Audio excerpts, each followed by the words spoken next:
जय जगन्नाथ। किछि जन कमेंट करथिले आमे +3 परे पीजी करिबा भलो हबो ना बीएड करिबा ना सीटी करिबा।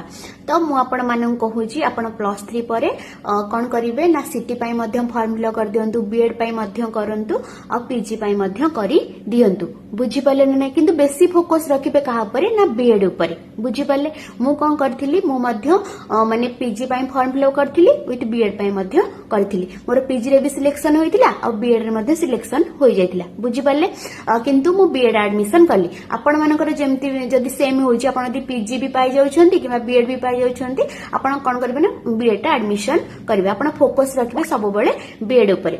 आपण माने जदी दिन को 7 रु 8 घंटा माने परिश्रम करूछंती, आपण माने जहां भी पढुछंती ताको विजुअलाइजेशन करूछंती, रेगुलर से पाठ को रिवीजन करूछंती। बुझी पाले ना नै ताले आपण निहाती भाबरे एग्जाम को क्वालिफाई करे बारंबार को माने एमसीक्यू प्रैक्टिस करूछंती। बुझी पाले ना नै प्रीवियस रो क्वेश्चन को लेखि लेखि माने को टाइप रो क्वेश्चन आछी यदि आपण प्रैक्टिस करूछंती देन आपण निहाती भाबरे एग्जाम क्वालिफाई करि परिबे। रहुची जय जगन्नाथ।